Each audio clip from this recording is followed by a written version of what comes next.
Namaskar, I'm Ashok Vyas, and at Haram Studio, we are glad to be presenting this special session with Swami Sarvapriyananda ji at Arunachal Ashram, Jamaica. The occasion was Bhagwan Ramana Maharishi ji's Jayanti celebration. Devotees not only got the opportunity of immersing into the Vedantic knowledge with Swami Sarvapriyananda, he also addressed some of their queries, and here we have this special celebration from Arunachal Ashram, Jamaica.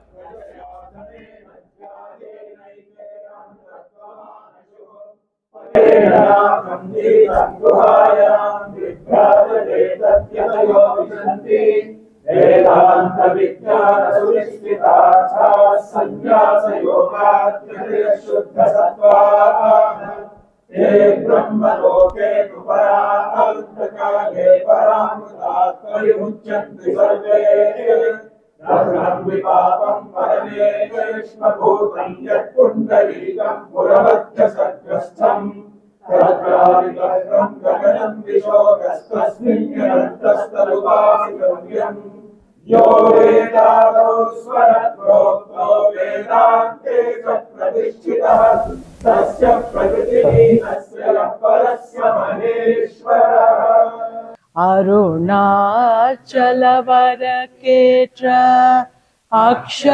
Aksharamanamalai சாற்ற கருணாகரகணபதியே கரமருளி காப்பாயே Arunachal சிவ அருணாச்சல சிவ அருணாச்சல சிவ அருணாச்சல அருணாச்சல சிவ அருணாச்சல சிவ அருணாச்சல சிவ அருணாச்சல அருணாச்சலம் என ஆமே நினைப்பவர் ஆகை வேறறுப்பாய் அருணாச்சலா அழகு சுந்தரம் போல் ஆகமும் நீயோமோற்றாபிநாம இருப்போம் அருணாச்சலா ஆகம் பூந்தீர்த்து உன்னாகுகை சிறையாய் அமர்வித்ததென் கொல்லருணாச்சலா ஆறு காயனை ஆண்டனை ஆற்றிடு அகிலம் பழித்திடும் அருணாச்சலா இப்பழித்தாப்புனையே நின்னை பித்தாய் இனி யார் விடுவார் அருணாச்சலா என்றிடும் அன்னையில் பெரிதாருள் புரிவோம் ஏதோவோ உனதாருள் அருணாச்சலா மாலை அளித்தருணாச்சல ரமணாய் மாலை அணிந்தருள் அருணாச்சலா அருணாச்சலம் வாழி அன்பர்களும் வாழி அக்ஷரமண மாலை வாழி. Om Namo Bhagavate Shri Ramanaya. Pranams to Swamiji. Welcome. We are celebrating the 145th Jayanti here. Actually, this must be the third celebration in the sense we celebrated on December 17th, 30th, now here in the ashram on January 11th. I'd like to speak a few words about the Swamiji, Sarvapriyananda.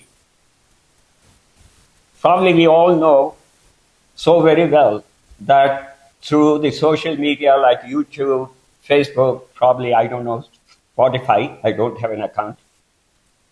Swami Sarvapriyananda has been the minister and spiritual leader of Vedanta Society of New York since January 2017.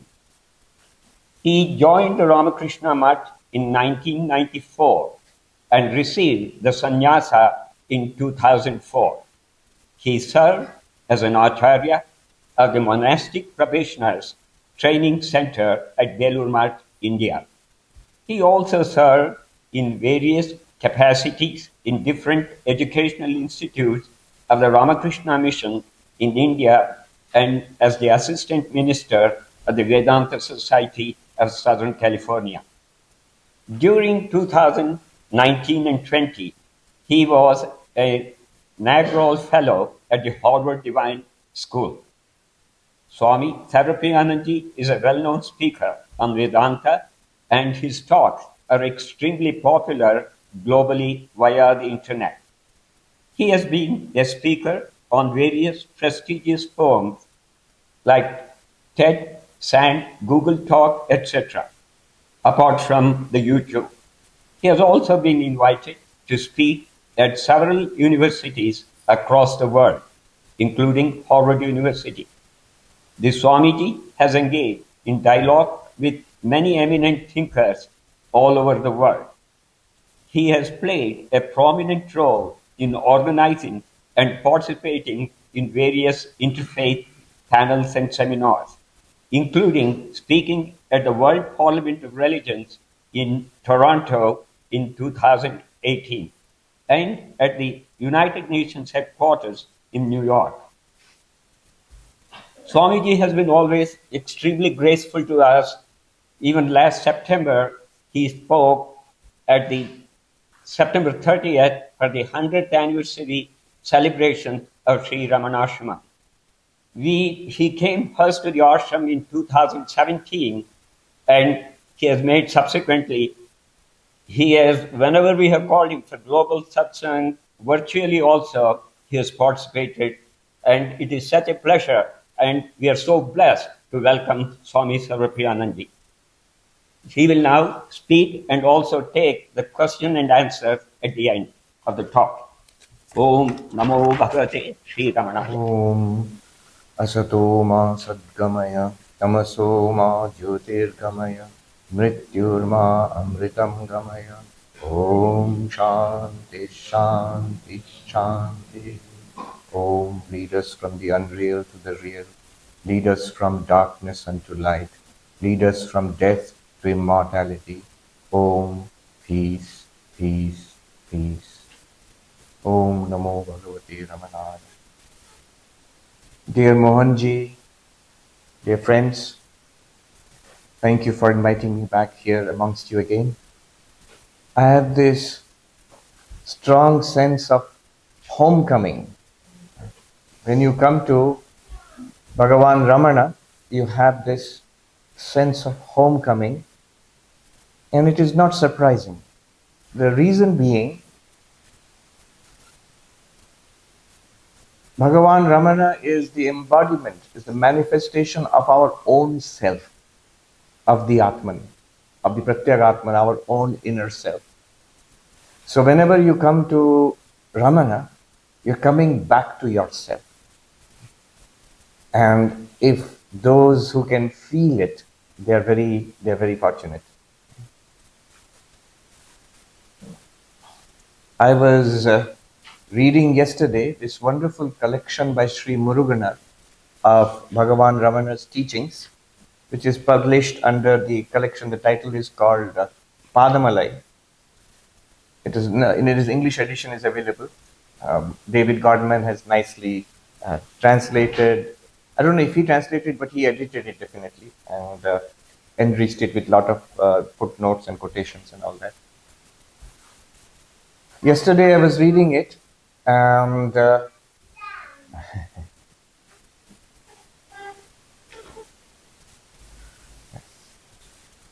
yesterday I was reading it, and I think the child.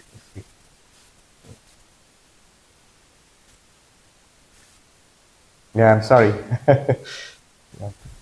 have to. Bhagavan Ramana would not be bothered, but we are lesser mortals. So my attention gets thrown off. Swami Vivekananda said, I am fully convinced, even when the child is babbling, is speaking the highest philosophy. Only we do not understand its language. It's trying to express something. Yesterday I was reading the first teaching of Bhagwan Ramana, which is there in that collection, the second chapter. It starts with the first sentence. Bhagavan says, the self is not something that is known or unknown. It is knowledge itself. Within brackets, Muruganar has put jnana. It is knowledge itself. And I was reminded of literally the words of the Kenopanishad. Not that Bhagavan is quoting from the Kenopanishad. Bhagavan is speaking directly from experience. So, that's why when you look into the face of Bhagavan, you see it's like just light shining through. The personality there is erased. We see the personality of Ramana Maharshi, but for him, from his perspective, there's no personality at all. So when he's speaking directly from that experience itself is speaking to us.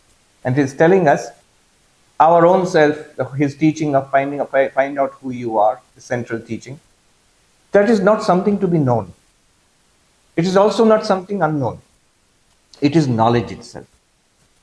And I was reminded of the Kena Upanishad, which we are now studying in the Vedanta Society in New York, where the teacher says that what is that the teaching, how to realize the self, Anya deva tadvedita dato avidita dadhi iti sushruma purvesham ye nastadvyacha zakshire. It is other than the known and it is other than the unknown. And thus we have heard from the lineage of teachers of Brahma Vidya. So in that Kena Upanishad, we find that the student asks a remarkable question. It's a dialogue between the student and the teacher. The student asks a very remarkable question. Kene shitam patati preshitam mana kena prana pratama prayeti ayuktaha kene shitam vacham imam vadanti chakshu shrotram kaudeva yunakti. Student is asking that impelled by what, instigated by what, inspired by what, do these thoughts come to my mind? What guides or illumines the prana, the functioning of the physiological forces in this body, which keeps this body alive, life itself? From what source do these words emerge, this experience of speaking? What illumines that source, that these experience of speaking? Our eyes and ears, chakshu shrotra. What luminous being, kau deva yunakti. What luminous being illumines the experience of seeing? Just now we are seeing, we are hearing. But these are all conscious experiences. Thinking is a conscious experience. Speaking is a conscious experience. Breathing, life itself is a conscious experience. Our seeing and hearing is a conscious experience. What is this light which illumines all our experiences? It's a fundamental question about consciousness, which has become so relevant these days now, thanks to AI and all that, and also in consciousness studies, in philosophy, in many places, this question right now, we are living in this time when whether computer scientists or philosophers of mind, psychologists, brain scientists, we are asking the question afresh. This has been a question which has exercised humanity from the beginning of time. The Kena Upanishad, thousands of years ago, raises this question. And today we are again raising the question. We still have not been able to solve the mystery of what this consciousness is. That question, 5,000 years ago. I often quote Professor Evan Thompson, who is a professor of philosophy at the University of British Columbia. He begins his book, Waking, Dreaming, Being. It's a book on Vedanta, neuroscience, Buddhism, especially on neuroscience and philosophy. And he begins it by saying that consciousness studies is not a new subject, not a new discipline. It began 5 millennia ago in the Indo-Gangetic plains, where the rishis of the Upanishads, they asked these questions which we are asking today again. And he says there, these Upanishads are so significant in human thought that we would do well, I'm quoting from Evan Thompson, we would do well to date our history as not AD and BC, but as before Upanishad and after Upanishad. He is saying that. And the teacher's answer is also very remarkable. The teacher's answer, he says, Shrotrasya Shrotram Manaso Manoya Vachoha Vacham Sau Pranasya Pranaha Chakshushas Chakshurati Muchya Dhira Pretyasmad Lokadamrita Bhavanti. Remarkable answer. What is the answer? What you are asking. What is that light by which we see, our ears are able to hear, eyes are able to see, thoughts we can experience? You want to know by what light the ears are able to hear? The answer is, it is the ear of the ear. Mysterious answer. By what is the mind if you are experiencing thoughts, feelings, emotions? Mind. It is the mind of the mind. By what are you getting the experience of speaking? By now the student must have understood. I understand. Speech of the speech. Yes, it is speech of the speech. How are we able to see? Is it eye of the eye? Yes, it's eye of the eye. What does he mean by this? If we look a little more deeply into it, three things stand out. One is the nature of consciousness, the nature of the self. That is the question. What is the nature of the self? What is the nature of conscious experience? First, it is something that is distinct from the eyes, ears, mind, speech, prana. Shrotrasya Shrotram. How do you explain the experience of hearing? Well, by studying the auditory system, you cannot explain it. It is the ear of the ear. It is distinct from the ear. So, ear of the ear means something distinct from the ear. The second thing is, though it is distinct from the ear, he is still using the word ear of the ear. It did not say something entirely different from the ear. It means something which is distinct from the ear, but it is right there in the ear itself, making the ear do what it is designed to do. It is right there in the eyes itself, making the eyes do what it's designed to do. It's there in the speech, it's there in the prana, making them do what they are designed to do. And a third feature is that, notice, it is one. The question was, how do I think? How do I get the experience of seeing? How do I get the experience of talking and all of that? Are they different? They're all different systems after all. If you go to a library, a medical college, you will have separate sections on the eyes, separate section on the ears, separate section on vocal cords. And so they are all separate medical specialties. Some of your doctors, they are vast areas of knowledge and they're quite different from each other. He is not asking that. He is not asking, please explain the physiology of the eyes. Please explain the psychology of the mind. They're all different subjects. He is not asking that. So what is he asking? The answer there is, although the systems are all different, the one which gives us conscious experience in all these systems is one and the same, is that one consciousness. So 3 points come out from this language, a strange language: ear of the ear, mind of the mind, eye of the eye, prana of the prana, speech of the speech. 3 points come out.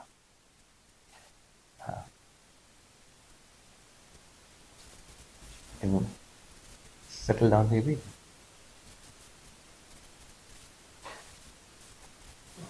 Yeah. So 3 points come out from here. One is that what you're asking for is distinct from the physiology, the psychology, the different organs. It's distinct. It's not one of those things. The second is that one is present here in these systems, in this eyes, ears and all. And third is it is one. Although the eyes and the ears and the speech and the mind, they are all very different from each other. What you are asking for is one reality, one light. A good example to understand all of this is electricity. I love that example. So we have so many gadgets here. There's a light which is illumining the room. There's a microphone which is magnifying sound. There is a mobile phone. There are these devices which are recording. Now if somebody asks, that these devices were not doing anything when they were in the shop, in the box. Now, what got into them, because of which the light is shining? This microphone is amplifying sound. That device is recording the talk. This other device by which you can talk on the phone, and so on and so forth. Each device is doing something very different from the other. But they were not doing anything when they were in the box or in the shop. What got into it? We will immediately answer only one thing: electricity. Now, the electricity is something which is distinct from all of these devices. And it is one thing. And it is present in each of these devices and makes them do different things. They were designed to do different things. They're able to do that by the presence of electricity. That example is up to that much only. Don't extend the example any further. So, consciousness, the pure consciousness, the Atman, the self is like that. That all these different conscious first-person experiences in the sensory system, in our mind, in our motor organs like speech and walking and talking and our physiology, they are all possible because of the presence of this one thing, which is distinct from these different systems, one, which is present in these different systems, making them do what they are doing, two, and which is one. The systems are many. Eyes, ears, mind are all many and diverse, but that consciousness is one reality only. So all of this is implied by this language: ear of the ear, eye of the eye, mind of the mind, speech of the speech. One may ask, why such language? Why not say it directly? Say consciousness. And the reason is, the Upanishad is a remarkable teacher. You see it again in Bhagwan Ramana. He's a remarkable teacher, a skillful teacher. If you directly said, oh, it is Atman, Brahman, consciousness, then we would go out searching for something called Atman, Brahman, consciousness. You'll never find it. As Bhagavan says, it is not something to be known. So, it is being taught in such a way which gives us a chance of realizing it directly. Directly, we are pointed to our conscious experience, our living experience, the experience we are having right now.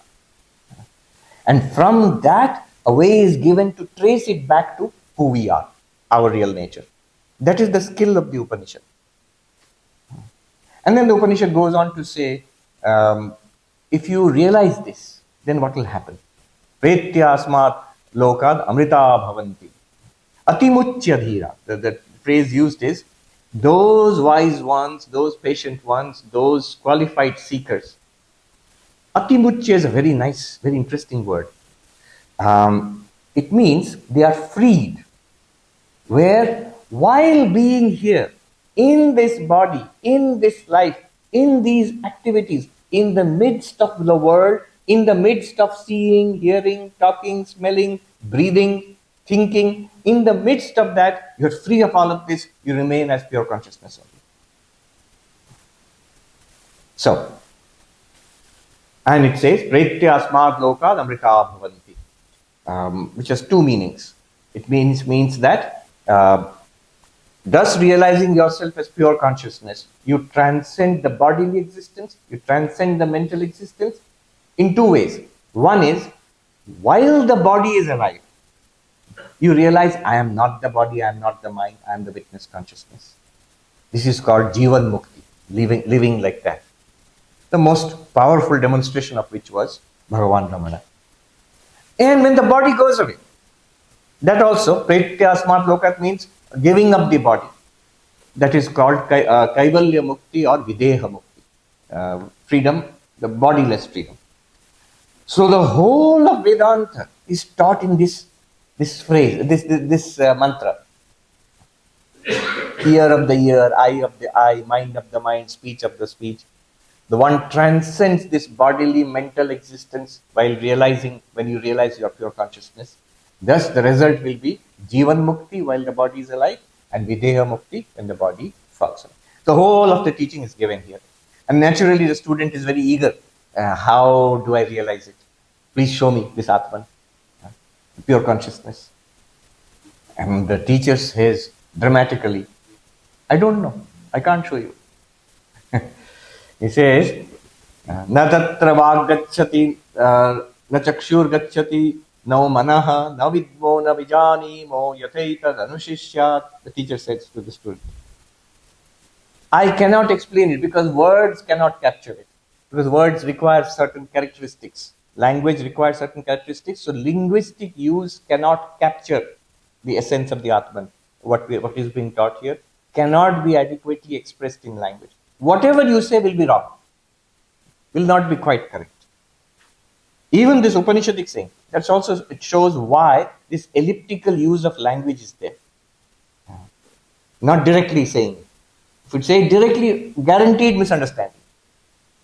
If you say it indirectly like this, then also more or less guaranteed misunderstanding, but some chances there of grasping it at least.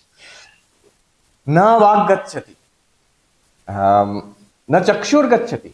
So chakshu here means eyes, but by extension it means all the sense organs.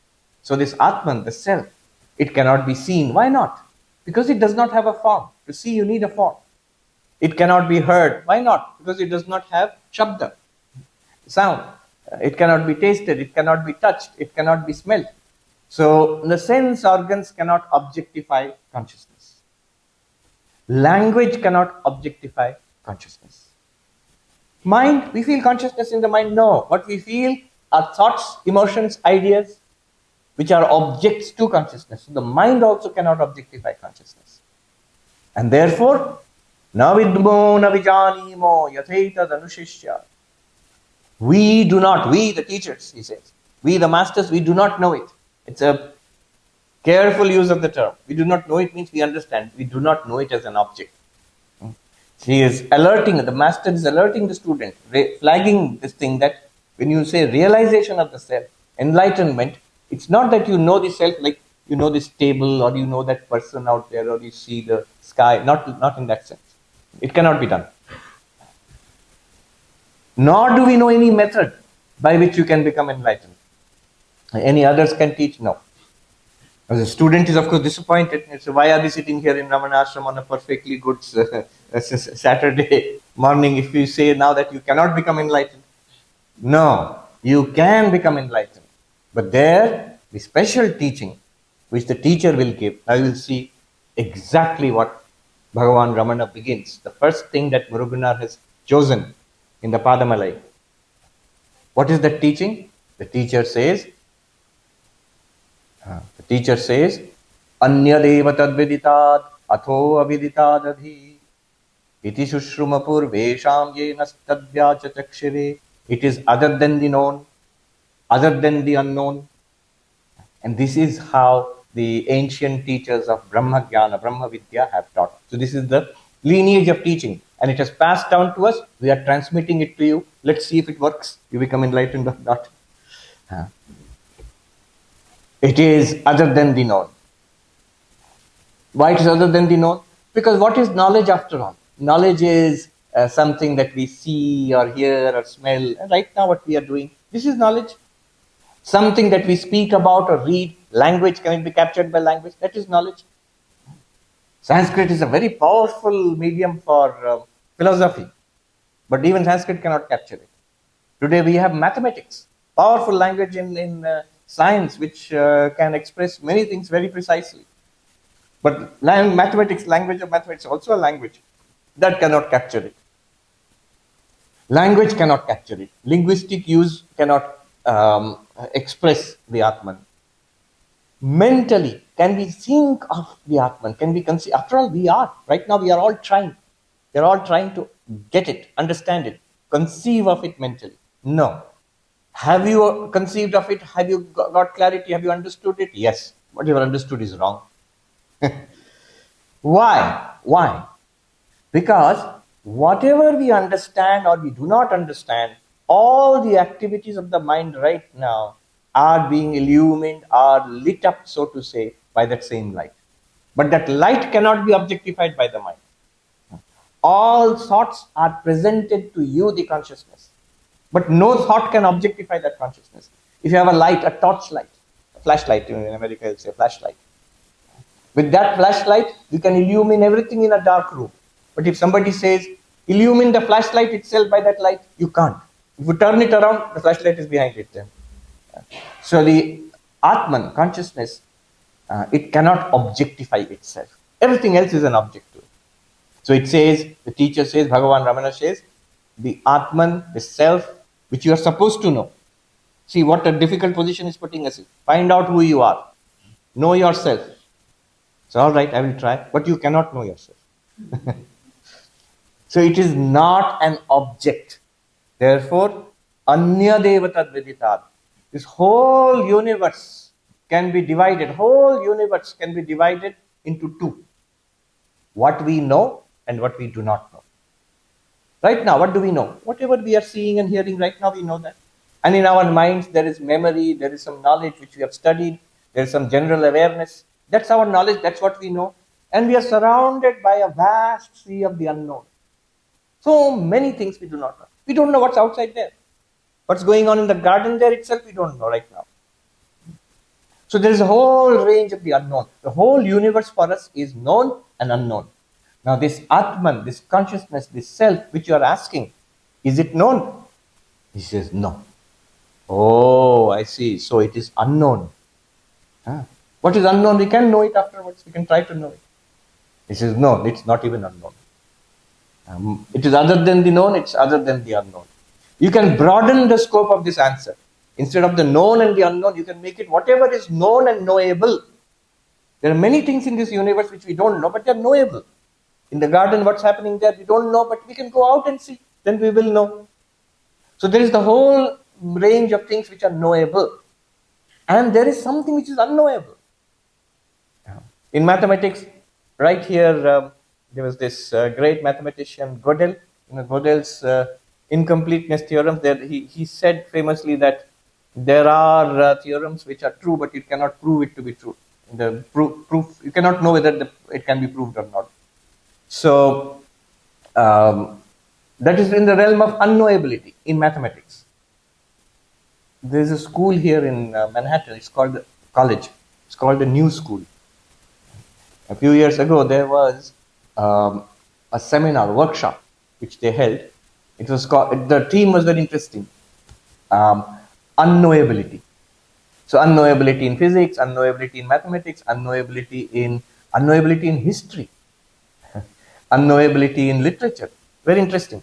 So there is a whole area which is unknowable. Vedanta itself will say, what is unknowable? Maya itself is unknowable. You cannot make it an object of knowledge, so it's unknowable. Now, is the Atman, Brahman, our real nature, is it unknowable? He says, no, not even that. The whole universe is divided into the known or knowable and the unknown or unknowable. And it's neither. Then what is it? In the Taittiriya Upanishad, at this point, the student asks the teacher, then it doesn't exist. You are pulling a fast one on me. This Atman, Brahman, we are wild goose chase. Asad Brahma iti veda chet. The student asks the teacher, then Brahman does not exist. The teacher answers, Asanneva sabhavati. Then you would not exist, but you do exist. We are talking about the self. You do exist, you are quite sure. The one thing we are sure about is we exist. I exist. The mathematician, philosopher Descartes, the French philosopher, he set out on his project of skepticism. Whatever can be doubted, I will doubt. Maybe the world doesn't exist. Today we can say like Matrix movie or something. It doesn't exist. It's an illusion, virtual reality. Maybe. And by doubting everything, he found one thing cannot be doubted. That is his famous conclusion. Cogito ergo sum. I think, therefore I exist. I, the doubter, cannot be doubted. Try it. You can doubt everything. You can even doubt, do I exist? But to doubt that, you have to exist. So his conclusion was, this is one of the major breakthroughs in philosophy. 300 plus years ago. Cogito ergo sum. The thinker of the thought exists. The doubter exists in order to doubt. I cannot doubt my own existence. So I am not anything that is known. I am not anything that is unknown or unknowable. But then I am neither. But I cannot say that I don't exist. So what is it that exists? but it is not known and it is not unknown. What is it? It can only be one thing, the knower. The whole universe is presented to you, the knower, as the known and the unknown, as the knowable and the unknowable. But you are neither the known nor the unknown. Vivekananda said in London, he was giving a talk on Jnana Yoga. He said, you must not go away with the idea that it is unknown and unknowable. It is more than known. I love that phrase. It is more than known. It is first you, the consciousness, you, the Atman. Then only something is known or unknown. To you something is known, to you something is unknown. So that consciousness which we are, that is what Bhagavan is indicating. That I am that. That one consciousness to which the whole universe appears as the known and as the unknown. That whole universe includes this body also, includes this mind also. Therefore, whatever I am is not body, is not mind, because body and mind are in the realm of the known and the unknown. Body here I can see, part of it is known to me, another part of it is not known to me but known to the doctor, another part of it may be completely unknown. But all of this whole body is presented to me as the known and the unknown, to me the consciousness. I, the consciousness, am therefore more than known. So the first takeaway from here is, I do exist, but I am not an object. One must thoroughly hold on to this principle. I am not something that is known as an object or it is unknown as an object. Because when we say know yourself, find out who you are, we think it's a quest to get some kind of esoteric knowledge. Bhagavan says at the very beginning, he says you don't have to do that. It is not something to be known. It's also not something that is unknown. Then he adds, it is knowledge itself, within bracket, Muruganar has added jnana, consciousness. Not knowledge of an object, but consciousness itself, to which all knowledge happens. This is always present, this consciousness.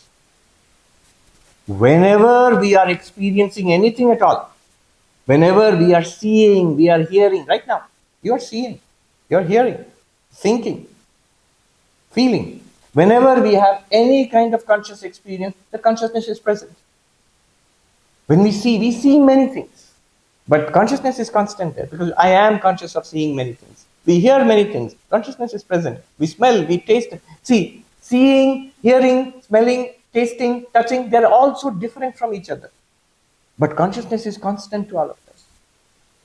Otherwise, we would not have that first person experience of seeing, hearing, smelling, tasting, thinking, feeling, imagining, remembering, all the mental activities, understanding, all these mental activities. They are all many, they keep coming and going, they keep changing, they're different from each other. Consciousness is common to all of them. All our waking life, consciousness is common. All our dream life, when we fall asleep, this whole world goes away. Even the experience of this body goes away, and a new experience starts, a dream experience. Consciousness is common there, same consciousness, which enabled our waking experience, enables our dream experience also.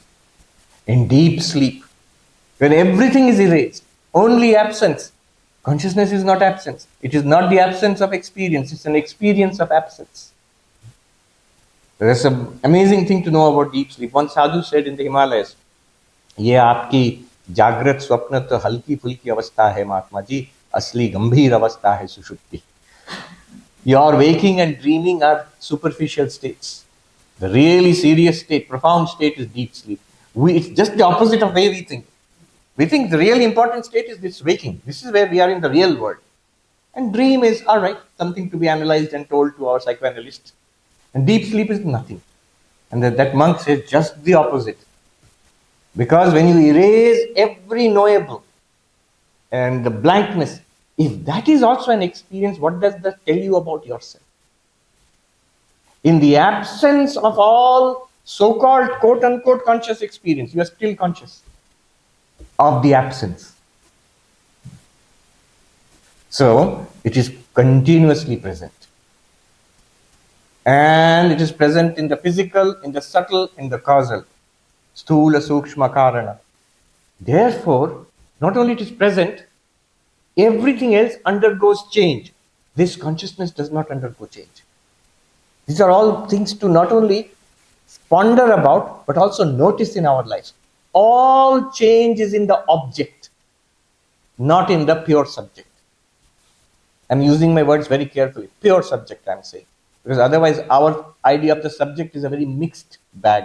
It is consciousness plus mind plus personality. All change is there in the world. All change is there in the body. All change is there in the mind. But not in the witness consciousness, not in the Sakshi. Therefore, the implication is, this Sakshi cannot die. That is a change. This Sakshi cannot be depressed. Depression is a mental change. This Sakshi cannot be sick. Sickness is a physical change, a physiological change in the body. What I am, if I am this Sakshi, this witness consciousness, I am immortal beyond death. I cannot die. Body will die. What I am, this Sakshi, I cannot be sick. Body can get sick. I cannot get old. The body gets old. I cannot get depressed. The mind gets depressed. Mind gets upset. But I am the witness of the upset mind. And I am the witness of the calm mind. I am the witness of the joyful mind. I am the witness of the depressed mind. I do not become joyful when the mind is joyful. I do not become depressed when the mind is depressed. I do not become old when the body is old and wrinkled and bent. I do not become sick when the body is sickly and the prana is having disease. So, I am the witness of all these changes. I am awake when the mind is awake. I am awake when the mind is dreaming. I am awake when the mind is sleeping. Jagrat, Swapna, Sushupti. I am that constant awakeness. Think about the advantages of this, the benefit from this. You are delivered from the big problem, the problem of death, the biggie. More we contemplate this, we see that we cannot die. Oh yes, physical death will happen. But we need not be afraid. We will clearly see that I am not dead. I am not gone. The body is gone. No fear of death at all. And while living in this lifetime itself, we will be safe from the ups and downs, the vicissitudes of life, the arrows which kicks and blows which life throws at us. When the mind tends to get very upset for good reason, because as long as we think we are this little biological creature, as long as we think we are this person, psychological creature, it is logical to become upset. Because disease threatens the biological creature. An insult or a failure in the world threatens the psychological creature. But I, the witness consciousness, I am not threatened by anything. I am safe from the ups and downs of this world. Worth thinking about. And it's always there. There Muruganar points out, Bhagwan Ramana says, it is always attained. What will you attain? When we become enlightened, we realize, what do we realize? That, oh, earlier I was the body, now I am Atma, very good, big achievement. No, we will realize I was always the Atma, somehow I didn't see it. And then Bhagavan cautions, don't try to attain, don't try to become the Atman. Don't try to objectify the Atman, don't try to become the Atman. You are, you have no choice in the matter. You are choicelessly free, you are choicelessly mukta. You are choicelessly Atman or Brahman, without any effort at all. Then what do we do? He uses a very beautiful phrase there. He says, Bhagwan Ramana says, that whole purpose is to give up this, to train the mind to give up this addiction to the not self. This addiction to the not self. I've never seen that phrase anywhere else. The problem is not, the task is not to objectify the self. You cannot. The task is not to find out what is Brahman and then I am Brahman somehow. You cannot. Because you are Brahman anyway. It's like trying to turn the flashlight around and trying to illumine the light of the flashlight. You cannot. But what we can do, this constant misidentification with the body and the mind, this we can cure. and this constant being busy with worldliness. You can be active in the world. I remember Swami Damodaranji, a very senior monk of our order who passed away at the age of 96. He spent some time with Bhagwan Ramana in Arunachal there. And he told me his reminiscences. We wrote down the reminiscences. It was published in Mountain Path. So he was saying, he used to sit with Bhagwan Ramana when the Maharshi was engaged in the simple task of, dressing vegetables, cutting vegetables for cooking. Every task, cleaning, cooking, administration, whatever, he would help. He would help.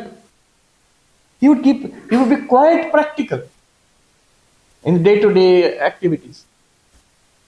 And quite particular also. So one can be fully engaged in this life, and yet know yourself as the witness consciousness, completely unaffected by all this. It's like the screen of the movie. On the screen you can play many movies. Screen is not affected. A big fire is now going on in Los Angeles. If you show a movie of the fire, will the screen be burned? No. If you have a big storm, will the screen be touched by the snow? No. If there is a flood, will the screen get wet? No. Similarly, witness consciousness, it enables all experiences, but without getting affected. Another insight. This witness consciousness which we are is one in all beings. It is not different. That is why we get the feeling of coming home when we come to Bhagwan Ramana. He is between the personality and the Atman there is no gap at all. It's Atman alone shining forth. That Atman there is your Atman, is my Atman. Rather, more precisely, is you and I, our real nature there. That's why we feel we're coming home. If that was a different quote-unquote Atman, and that was a different Atman, and I was a different Atman, then I would not get the feeling of coming home when I come to Bhagwan Ramana. Because it is my home. It is your home. It is your real nature. So it is one Atman in all bodies. Krishna says in the 13th chapter of the Bhagavad Gita, Kshetragyam chapi mam vidhi sarva kshetreshu bharata. O Arjuna, know me to be the knower of the field in all fields.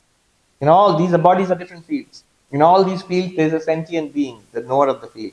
But that sentient being has this core, this consciousness, this awareness, this light. And Krishna says, I am that light in all beings. So we are one consciousness. And therefore, love, and love expressed as service, it comes from that oneness, this sense of oneness with everybody. To a fully enlightened being, we are not different from him. We don't understand, but he understands. The enlightened one does not ever think of himself or herself as superior to anybody else, or as inferior. What do they think of themselves? As everybody. I am all of this. The universe, the entire universe, along with this body, along with that body, is presented to you, the consciousness. Either you are all of it or none of it. Either I am all of it, all of these, this also, or none of it. In either case, you are free. If you are all of it, sarvam khalvidam brahma, all of it is Brahman, aham brahmasmi, I am that Brahman. Or if I am none of it, brahma satyam jagat mithya, it's an appearance. Jiva brahmaiva napara. Both ways it will work. But we don't do that. What we do is, I, the consciousness, I don't give any importance to that. Body is presented, mind is presented to me, the consciousness. I am this body, mind. And then, that's it. Stop, full stop. At the tip of my nails, I stop. Beyond this, not me. All that is not me. Although the whole thing is being presented in consciousness. In our dreams, when I'm walking around and talking with people in my dreams and seeing trees and birds and cars, when I wake up, that guy in the dream and whatever that guy saw and interacted with, whoever he saw and interacted with, the whole thing is I. Or all of it was a dream, I am none of that. But in a dream, what happens? I am only that guy and everybody else is real and separate from me. That's how samsara starts. So Bhagavan says, to cure ourselves of this addiction to the not self. addiction to the object. Another new thing I read yesterday, a new idea I learned yesterday from reading the Padamalai. He says the general idea of dharmartha kama moksha, the way we are taught. We are taught one way of living in the world is you pursue what you want in the world. Pleasure, achievement, success. Pleasure is kama, desirable thing, sensuous pleasure. Achievement, success, this is wealth and power and whatever, success in the world. On the basis of, within the limits of dharma. So this is dharmartha kama. This is called pravritti lakshana dharma. That means religion which is meant for, there's a word, abhyudaya, worldly prosperity. Having a good life in this world, and after death going to a variety of heavens, a good life here and hereafter. Religion does that. That's one purpose. The karma kanda of the Vedas is meant for that. The higher purpose of religion is we are taught moksha, God realization, self-realization, freedom from this cycle of not a good life here and hereafter, freedom from here and hereafter, release from this cage of flesh and bones. Right now what we are doing is once this cage falls, we are put into another cage. And then that cage, it dies, we are put into another cage. We're going from cage to cage, transferred from one zoo to another zoo to another zoo. That's our life. Freedom from this prison or series of prisons. This is moksha. We are taught that. So that is dharmartha kama moksha. Dharma, moral ethical life. Kama, the pursuit of desire, controlled by dharma. Artha, the pursuit of wealth and success, controlled by dharma, under the limits of dharma. And moksha, enlightenment and freedom. This is what we are taught.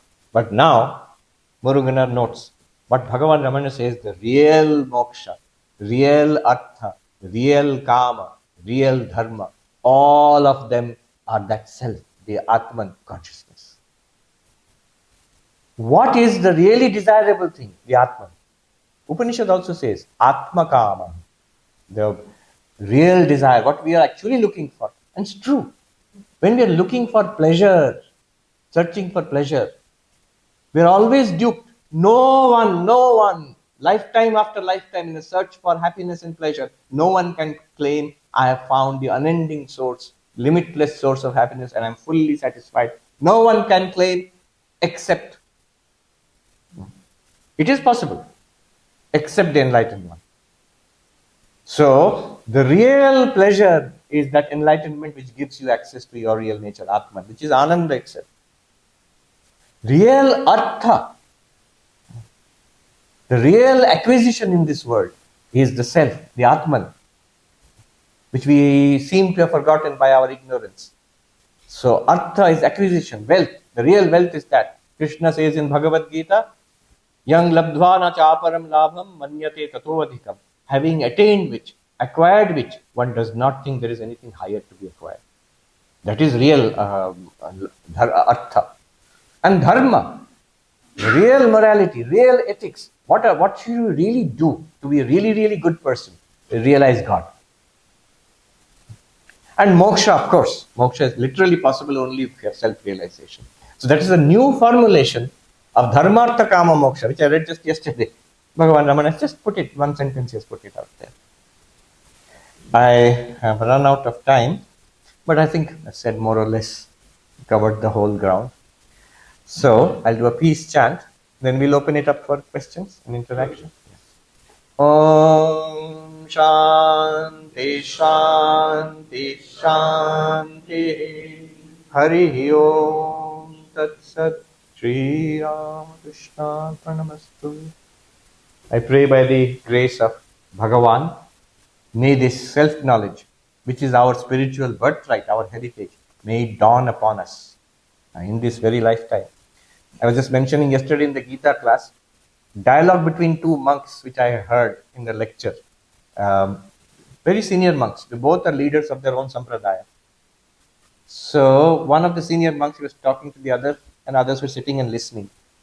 He was saying, yes, it is all right, all these things, but Gita, Krishna has said, Bahunam janmanam ante, jnanavan mam prapadyate. At the end of many lifetimes, do you come to this realization when enlightened one really worships me, realizes me.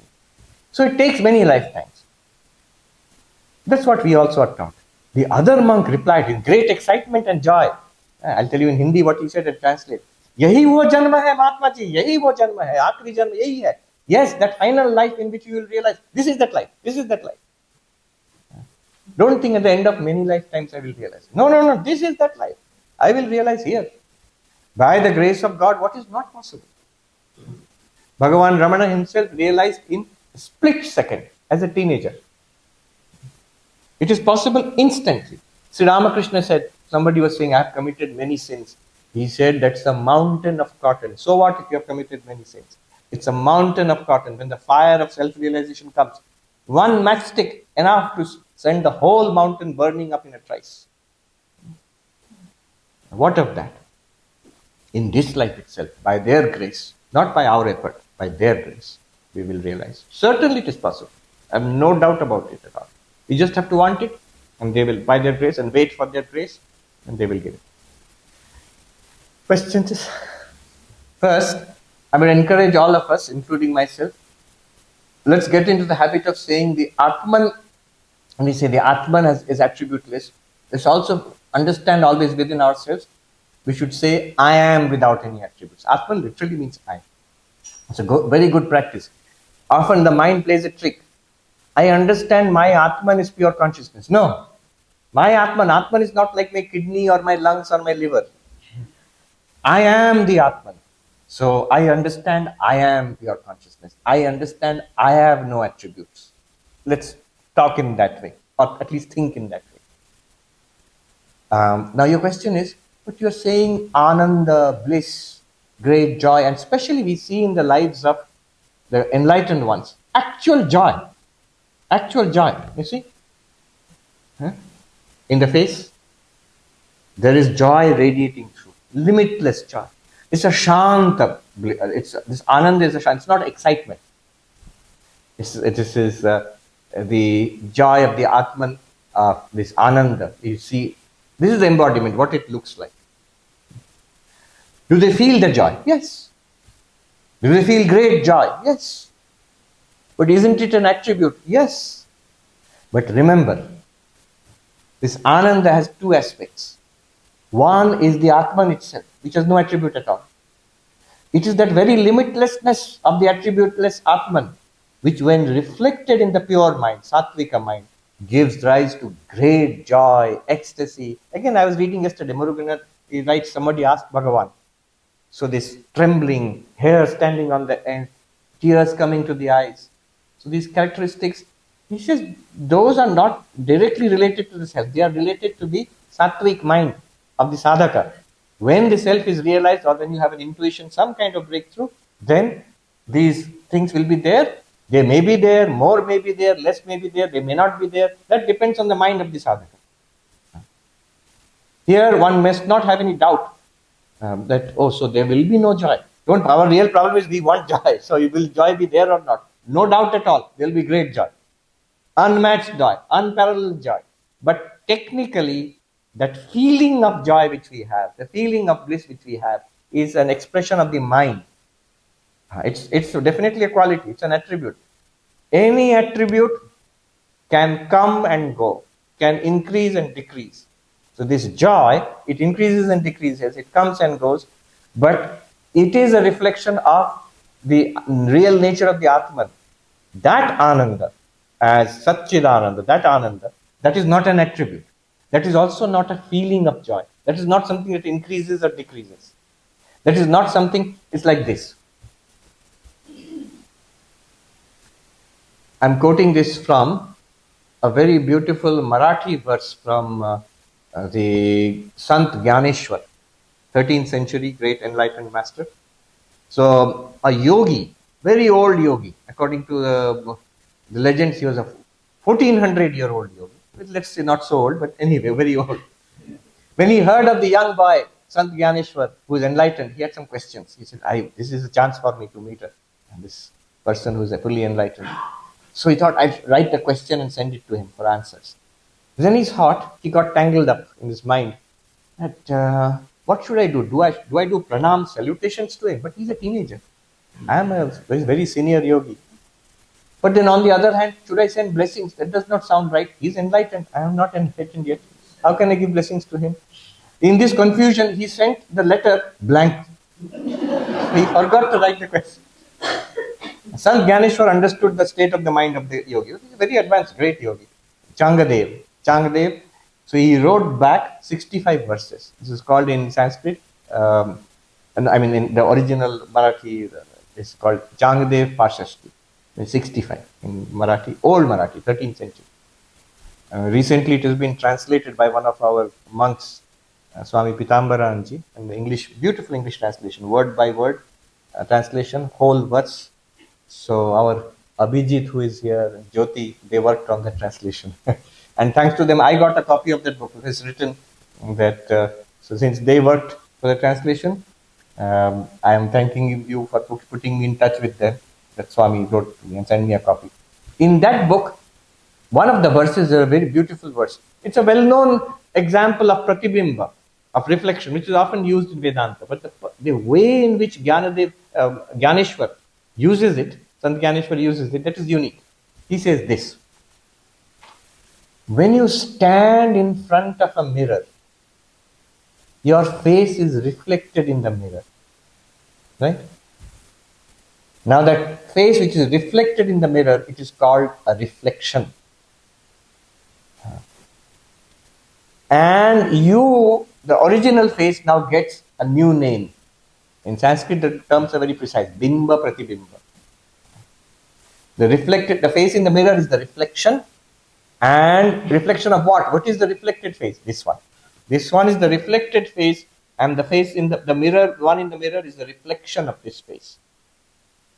Now, Gyaneshwar points out, when this phenomenon happens, actually nothing has happened to your face. Nothing at all has happened to your face. It's the same as it was. Just the presence of the mirror and the appearance of the reflection makes you call this the reflected face, and that is the reflection. But nothing actually has happened to the original face at all. Only a new name is given because of the appearance of the reflection. Similarly, pure consciousness itself, which is Satchidananda, appears as this world of objects through Maya, and immediately itself is now called the subject, although nothing has happened to you at all. Your reflection in the mirror is Ananda. Depending on the mirror, that reflection convex mirror will be one type, concave mirror will be, at all times nothing is happening to the face. It's not becoming convex or concave. Dirty mirror, one kind of reflection. Cracked mirror, one kind of reflection. Polished mirror, another kind of reflection. All throughout, reflections are different. Reflected face, the original face is perfectly alright. Now, follow this further. The reflection is experienced. You can see the reflection of the face. You cannot see your original face directly. The reflected face itself, the source cannot be seen, but the reflection can be seen. Similarly, the Ananda, which is experienced in the life of an enlightened person or a highly spiritual person, that is experienced. That's the reflected Ananda. And it is actually a reflection of the original. But the original is not a matter of experience, external experience. To externalize that experience, to make it an objective experience, you need a reflector. It's a copy, it's a reflection. And it depends on the reflecting medium. It will increase, it will decrease, it will be of various types, it will come and go. Those are certainly attributes. But that does not mean the original, that those attributes are in the original Atman or consciousness. It's a long and convoluted example, but I hope it makes the point. Always we have to identify ourselves not with the reflected face which we are seeing, but with the original. What is the reflected face which we are seeing? This body and the personality in this body, which we are sure of. I am that. It's like a person who by error somehow has forgotten this is my face and thinks that's me. No, that's not you. This is you. But the turn is what is enlightenment. My second is a practical question. The Bhagavan says to meditate on full heart, people, the eyes stop and it's not a physical location. How do we? You can make it a physical location also, because the physical heart, just close to the physical heart, is often in Vedanta, especially in yoga, in Tantra, in all the spiritual traditions. This area physically is supposed to be a good area for meditation. Do it this way. It's a practical way, because the mind flickers so much. One thing is to lock the mind. How do you lock it? Space lock, time lock, object lock. Desha kala vastu paricheda. That means in the time of in your meditation, tell the mind you will not think of anything. Go anywhere means think of anything outside this space. You are locked into this space. Then the time of meditation, for the next 15 minutes or 20 minutes or 30 minutes, beginning now, ending after 30 minutes. In this time, you will not think of anything else except the object of meditation, whatever you're meditating on. It could be the source of the eye. And object of meditation. In this space and in this time, here is an object. I'm meditating on Ramana. I'm meditating on Krishna or Devi. Someone yesterday was telling me I meditate on Tripura Sundari. Good, Tripura Sundari. That will lock the mind into that object. So space lock here. Time lock from here to here, this time. Object lock, that Tripura Sundari I'm meditating on. This is the way to meditate. But this is, for us to begin. And for us, it's already an advanced practice. What Ramana is saying is just one step away from realization. Thank you. My question is on Dharma. Bhagwan has very clearly attributed the role of Dharma in our life. So in that context, does free will actually exist? And if it doesn't, I think it doesn't matter. Second question first is, no, it doesn't really matter. But it's a question which will keep coming up. In the Gospel of Sri Ramakrishna, this question is asked. In spiritual life, this question will come up. How much of it is up to us and how much of it is... Enlightened ones will always say there is really no free will. From their perspective. Swami Vivekananda said, free will is a misnomer, is a contradiction. And there is freedom, but when it becomes will, it's already determined. Will means, I will do this kind of intention. It's already within the realm of Maya. So it's already determined. There's a chain of cause and effect. Freedom is possible. As Atman, as Brahman, you are free. Consciousness is always free. Now, practically in day-to-day life, we must accept free will. Otherwise, nothing is possible. And not that we have any choice. We have no free will in accepting free will.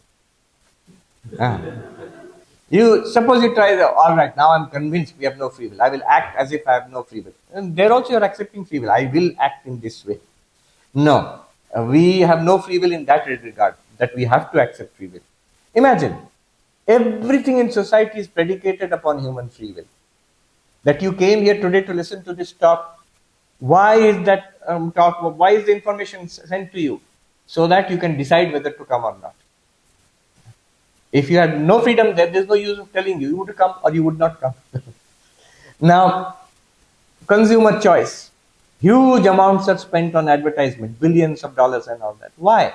Because the underlying principle is you have freedom of choice. You can buy this product or that product. And therefore, I'm trying to influence you to buy my product, not buy that other guy's product. To advertisement. Politics. All democracy, voting for this candidate or that candidate. What does it mean? You're assuming your free will. That's why I'm trying to convince you, vote for me, don't vote for the other guy. Politics. Then religion. Do this, do not do that. Based on what principle? You have the freedom of choosing. If you had no freedom, there's no use telling you. All religion and spirituality is based on accepting that you have some freedom of will. And that also, it's not something, as I said, practically doesn't make a difference, because even if we are convinced we have no free will, we will behave as if we have free will. You cannot stop it. When spiritual instructions are given, they're assuming that the person is able to choose and follow. If the person is not able to follow, why would you give any kind of spiritual instructions? It's no use. In the Bhagavad Gita, this thing is made very clear. The difference between the villain and the hero, Duryodhana and Arjuna, is very thin difference. Somebody asked, why did Krishna teach Bhagavad Gita to Arjuna? Arjuna is already a good guy. If he had taught to the bad guy and transformed the bad guy into a good guy, that would have been really creditable for him, and he would have prevented the war. But Sri Krishna actually tried. In the Mahabharata you will see, he tried.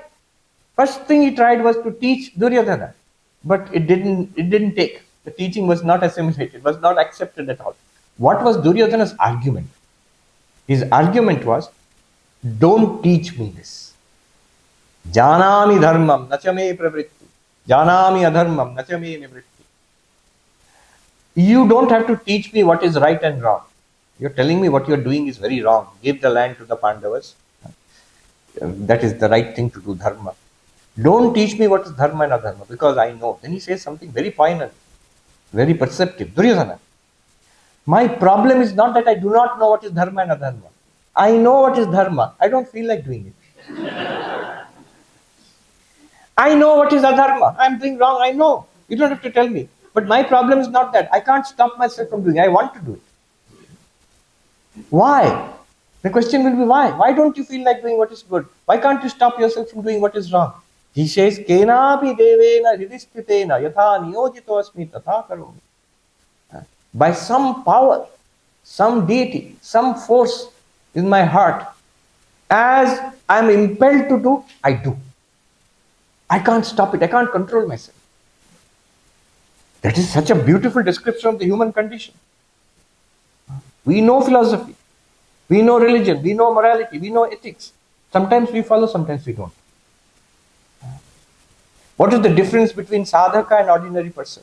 One sadhu said, वैसे तो मंदिर सब कोई कभी ना कभी जाते हैं, वैसे तो भजन सब कोई कभी ना कभी करते हैं.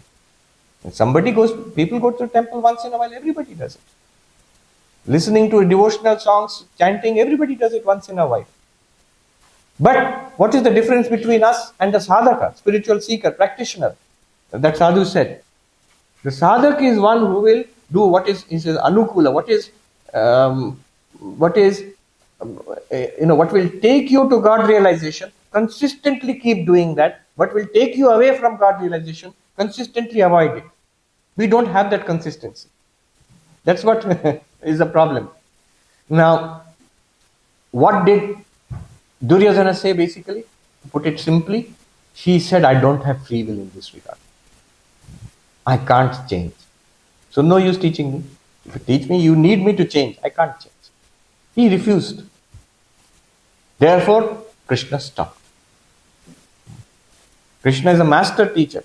In Gita also, he keeps quiet as long as Arjuna is complaining, my hands are trembling, Gandiva is following, how will I do this, how will I do that? Krishna just smiles and keeps quiet. When does Krishna speak? When Arjuna says, actually I don't know anything, please teach me. I can't understand what is right and wrong. You can teach me, please teach me. Then Krishna opens his mouth. Same thing Arjuna also asks Krishna. What Duryodhana said. Atakena prayuktoyam papam charati purusha anichannapi varshneya baladiva niyojita. Impelled by what does a person even unwillingly do wrong things?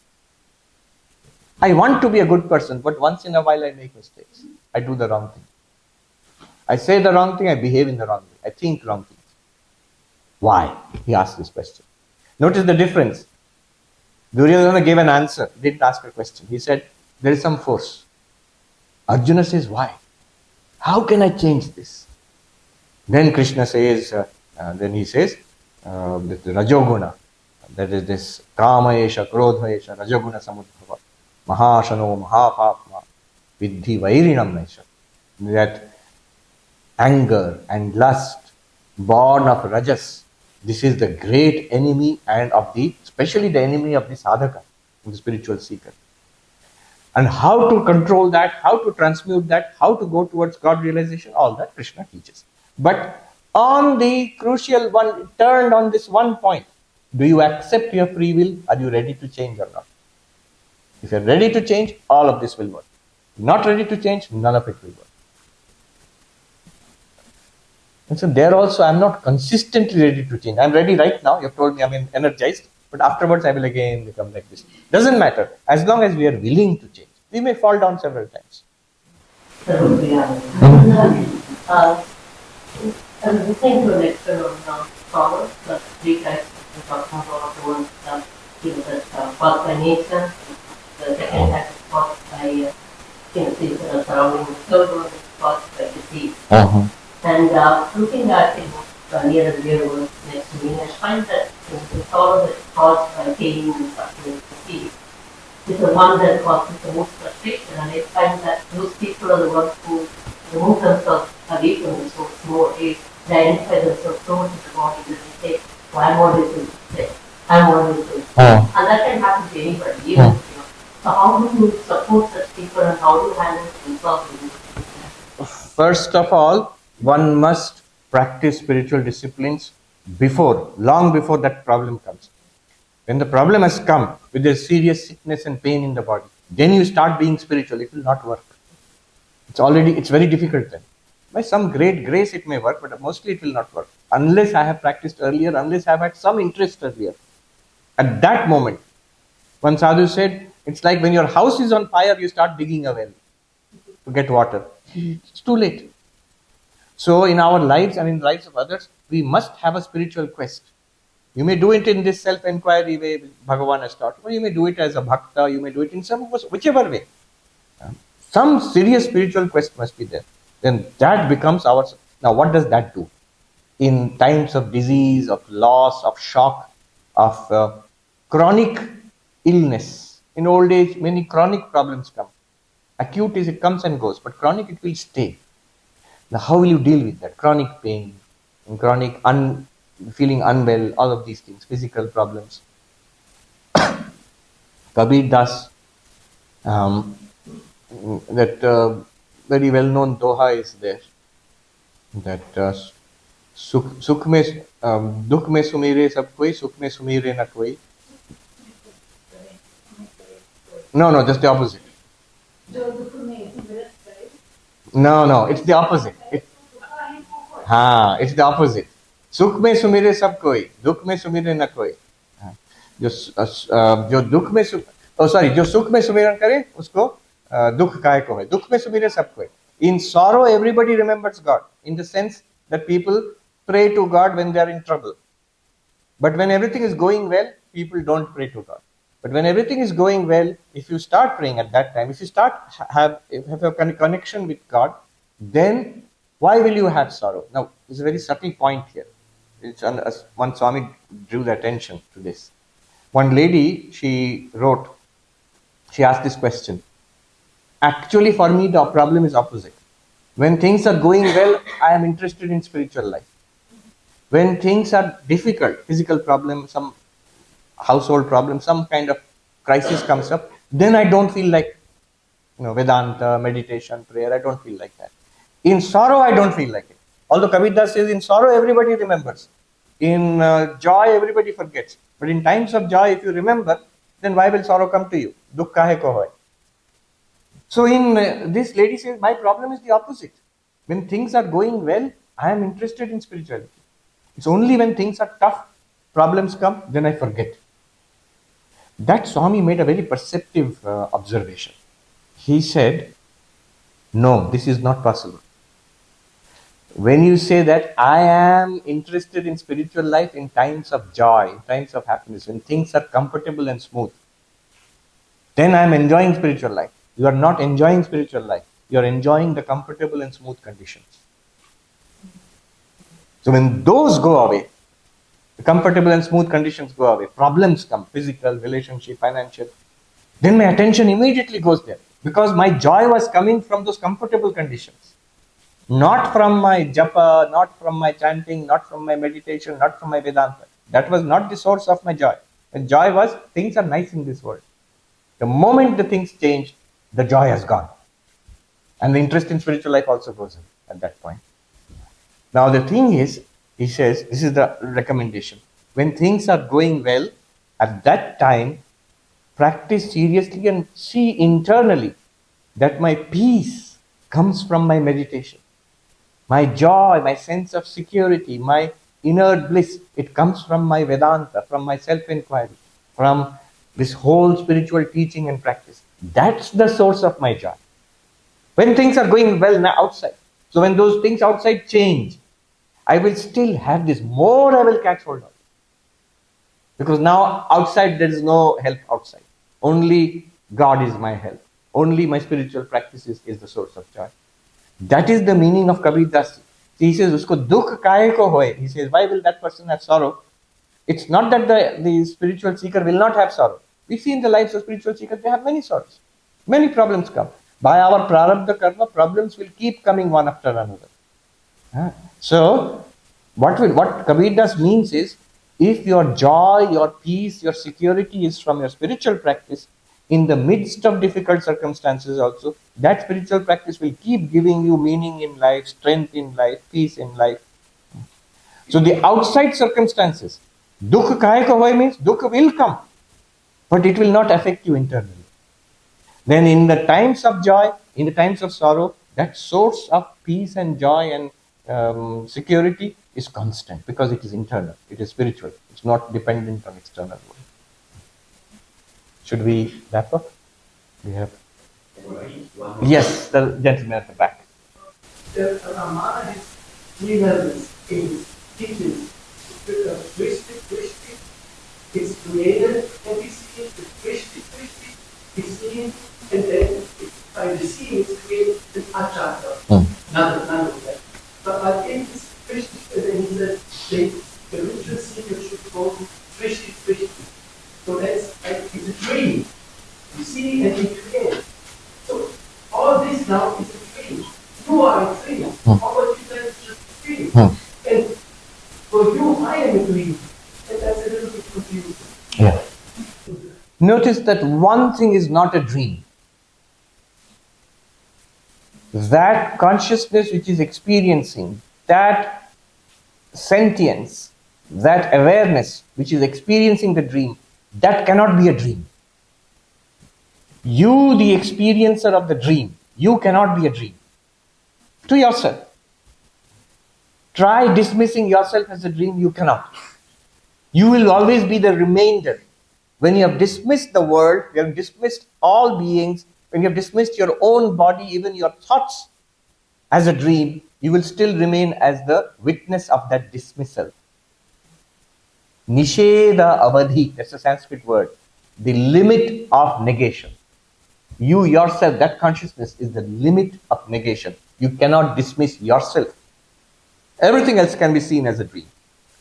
Whatever we experience can be seen as dream-like. It can be seen as real, as we do common sense. That is called srishti drishti. But what you said is drishti srishti. It can be seen as a dream because it's an appearance in awareness. But the awareness itself is not a dream. So what is done here is, this is traditional Vedanta. Bhagwan Ramana's three tiers of teaching. Srishti drishti, drishti srishti, and ajata. These are, if you translate them, creation and then experience. Seeing itself is creation. Non-creation. The universe is unborn. There's no non-origination. So three levels. Creation, then seeing. That's level 1. Seeing is creation, level 2. Third, no creation at all, or non-origination. Srishti drishti, drishti srishti, ajata. What's all this about? All this is about the world. See, there is not very difficult to realize that I am awareness. It's very easy to point out I am awareness. But now the question arises about what I am aware of. What am I aware of? I am aware of this world, of people, of animals and plants, of non-living things. And I am aware of this body. I am aware of sounds and sights and smells and taste and touch. And when I look into my inner life, I'm aware of thoughts, I'm aware of memories, I'm aware of desires, I'm aware of waking, dreaming, and even deep sleep.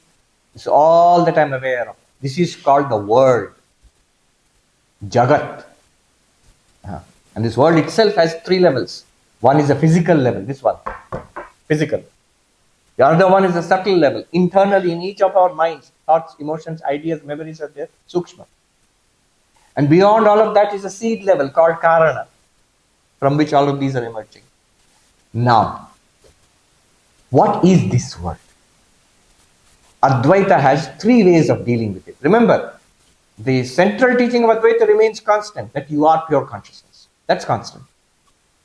Now, what about the world? What about the body? What about the mind? What about the person, me? Three levels of dealing with it. One is that this is real. It's real. God has created it, or Big Bang created it, a world exists, and you have come into the world in the middle of this existence of the world. It existed before you are born, and will continue to exist after you die, and we have come into it in this embodied being. Now start your Vedanta Vichara, Vedanta inquiry. Step by step, we will show you, you are Brahman. This is a common sense approach.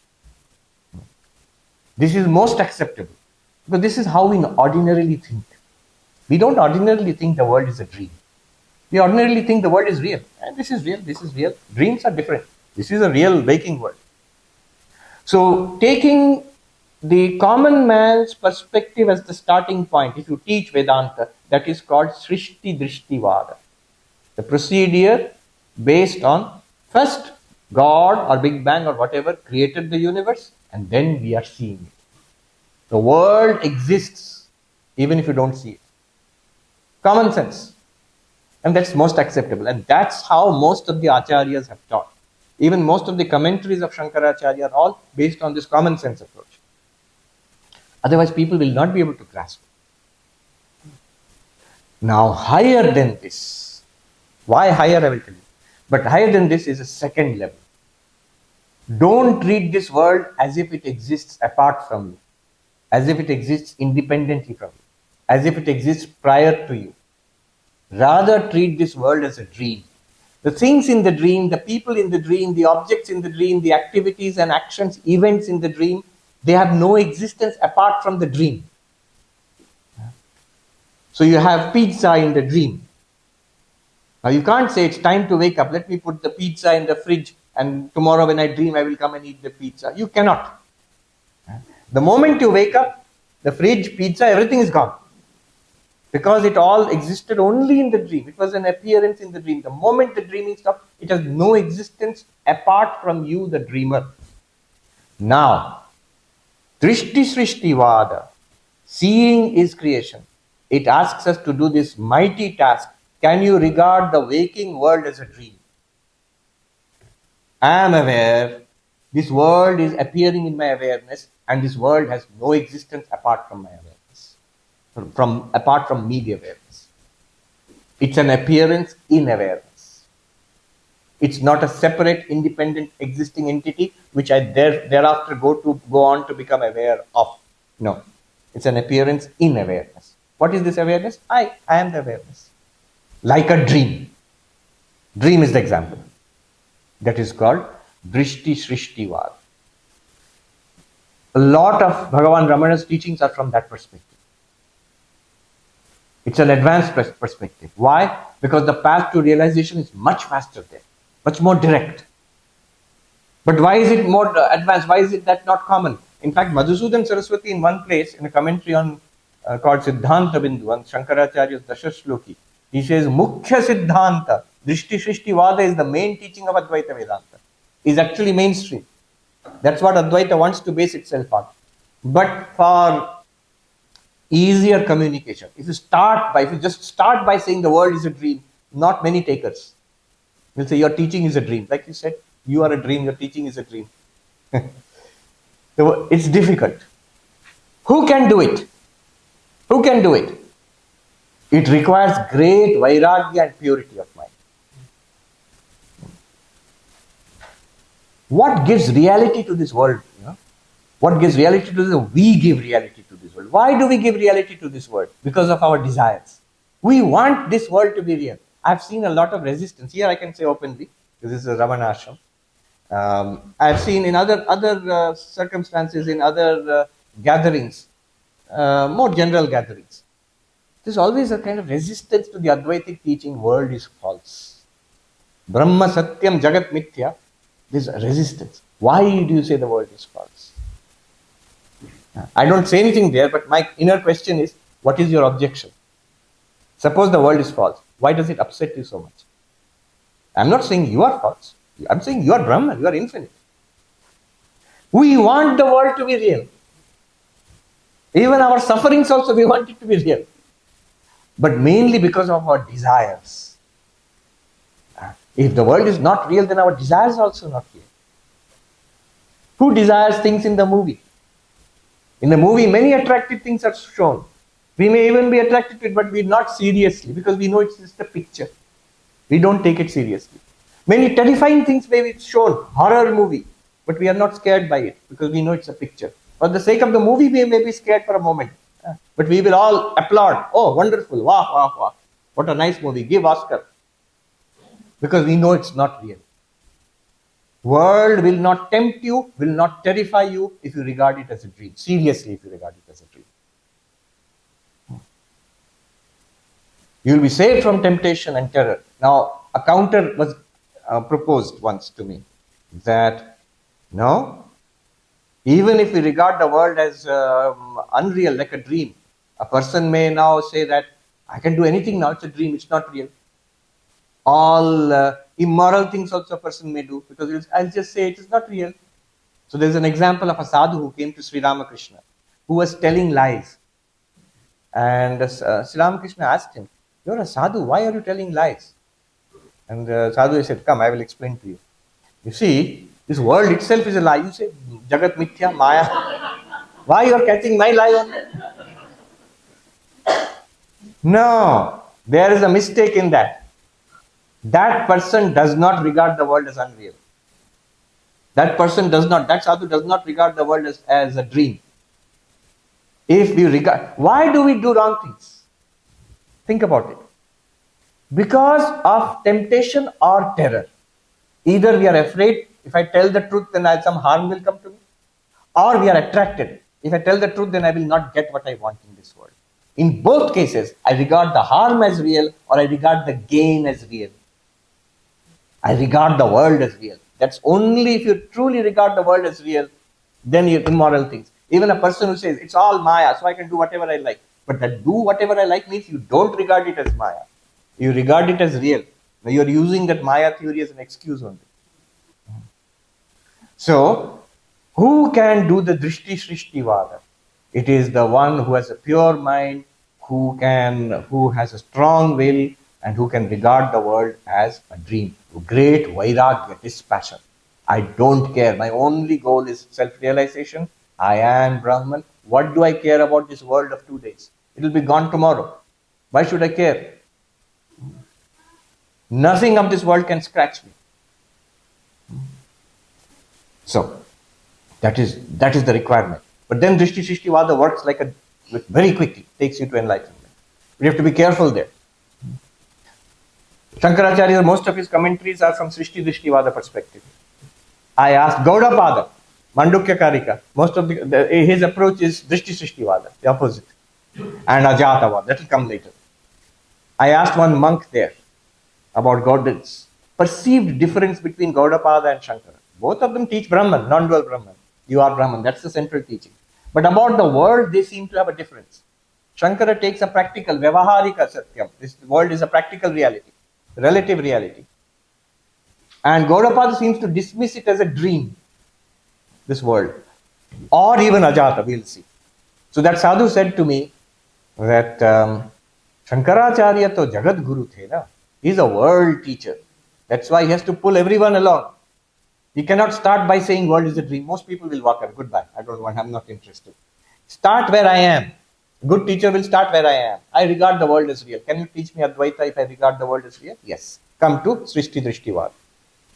But a higher teaching is Drishti Srishti Vada, which Gaudapada did. So I asked if Shankaracharya Jagat Guru, what is Gaudapada? Gaudapada kya the? And then the sadhu answered, wo to bahut bhakkad Mahatma the.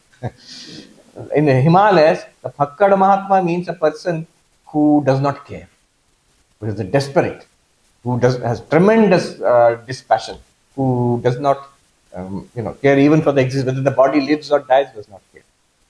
It's easier to be like that if you are a monk. Easier. Not that all monks can do it, but easier. You really have actually physically cut off all links with the world. Only link is with the body and your little bhiksha you will get at a cottage where you are staying. I know of monks who beg for food and have stayed out in the open years and years and years, under a tree, on the bank of a river, in a temple, maybe sometimes in a temple. No cottage, no cave also. And food, whatever chance will bring. Vivekananda says, the grass thy bed, the sky thy roof. Food, whatever chance brings. No food or drink can taint that noble self which knows itself. Then comes Ajatavada. Even further, more crazy. What is the nature of the world? Is it real? No. Is it a dream? No. Then what is it? It is not. Brahman alone exists. Once we asked a very senior Swami, what is this Ajatavada? Can you explain to us? It's a long story, I will cut it short.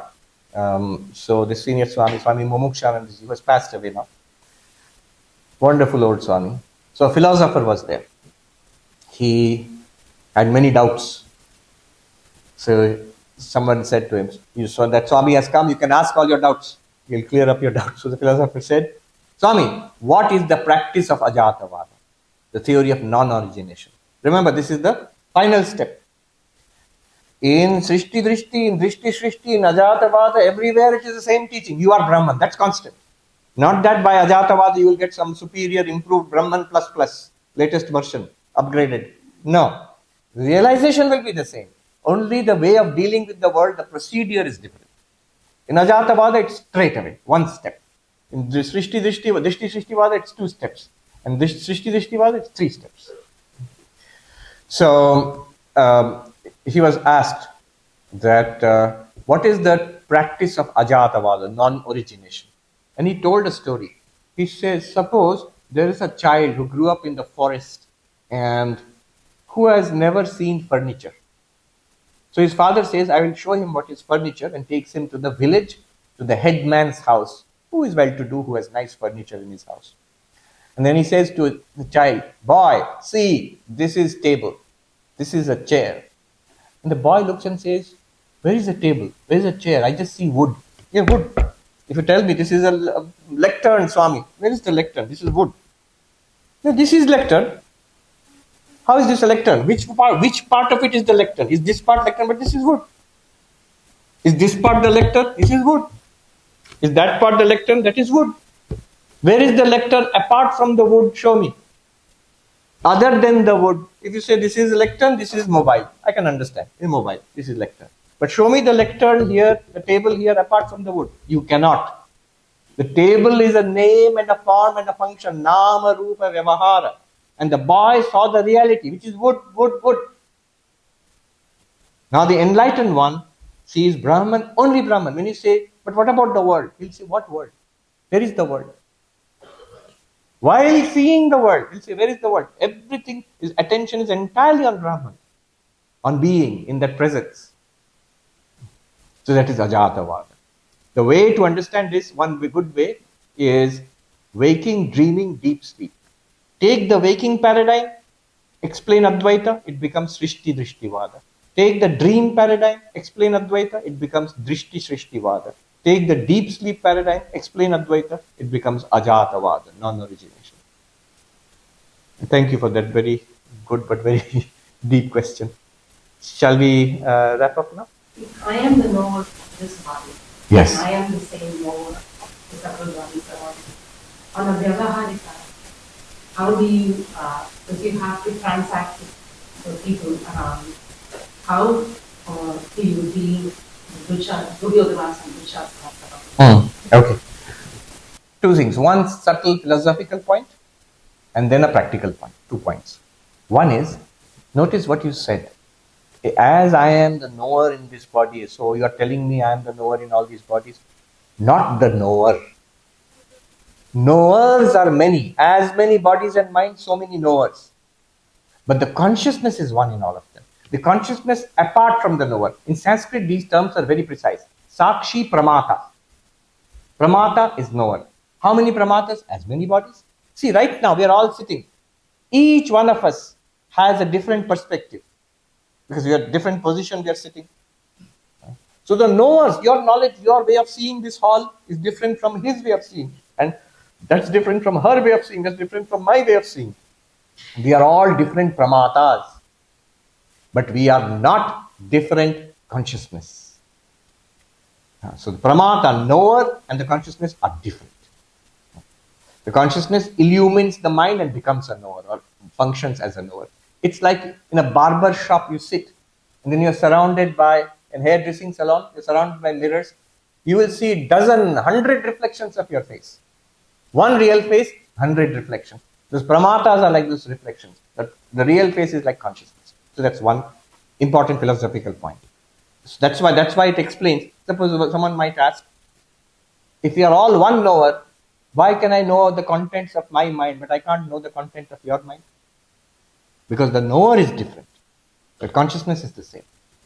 Now, practically you'd say, suppose if you're saying we are all one, how will I deal with the Duryodhanas of this world? This is a practical answer, the second point. Sri Ramakrishna's example of the tiger Narayana. All are Narayana, but you cannot embrace the tiger Narayana. What will happen? The tiger will embrace you. Remember, until we are fully enlightened, you can even embrace the tiger Narayana, the tiger will eat you up, you can be fine with that. But until we reach that full realization, we have something to do in this world. The worldly person protects himself or herself because they have something in this world. The spiritual person also will protect himself or herself because we have something to realize in this world. Enlightenment, God realization, self-knowledge. Until that is achieved, you must be careful. Since you have a goal, moksha is your goal, Brahma-jnana is your goal. Don't let the world spoil your sadhana. I'm so open to everything. Everybody comes and ruins my life. No good. You must protect, you have a project, a multi-millionaire. As a project, will be very careful about the money. A person doing a PhD will be very careful about the time and energy because I have to devote all this time to get that degree. Person raising a family, aren't you very careful about protecting your family? And day and night you're engaged in nurturing and nourishing that family. Similarly, sadhana, to lead to enlightenment. The sadhaka is very careful there. Sri Ramakrishna gives the example of the tail of the snake. If you step on the tail of the snake, immediately the snake will raise its hood. So, God realization, spirituality is the tail of the snake for us, for all spiritual seekers. We are not worldly. To the world, we can be kind and considerate to as much as possible as far as worldly things are concerned. But don't let people disturb your sadhana. Don't let people disturb your spiritual life. You are engaged in the greatest adventure that human beings can and one day or the other, everyone will have to come to this path, to a spiritual path. So we are lucky and blessed that we are on this path.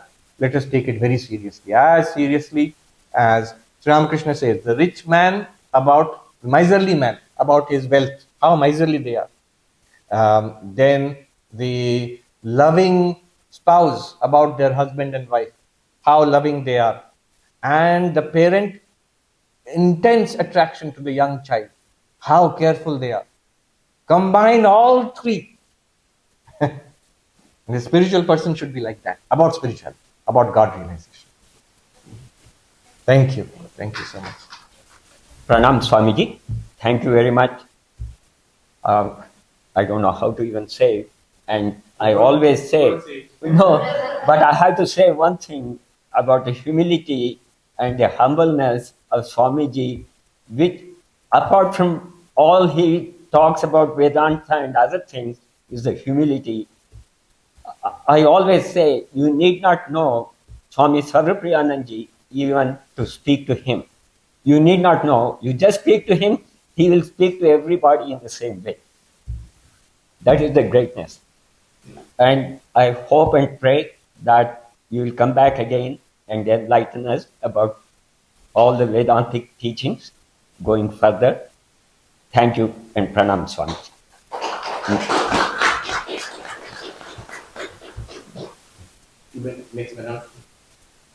We will chant one more and we will chant Upadesha Saram and Arunachala Pancharatnam, and then followed by the Veda chanting.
Like all figure. Oh,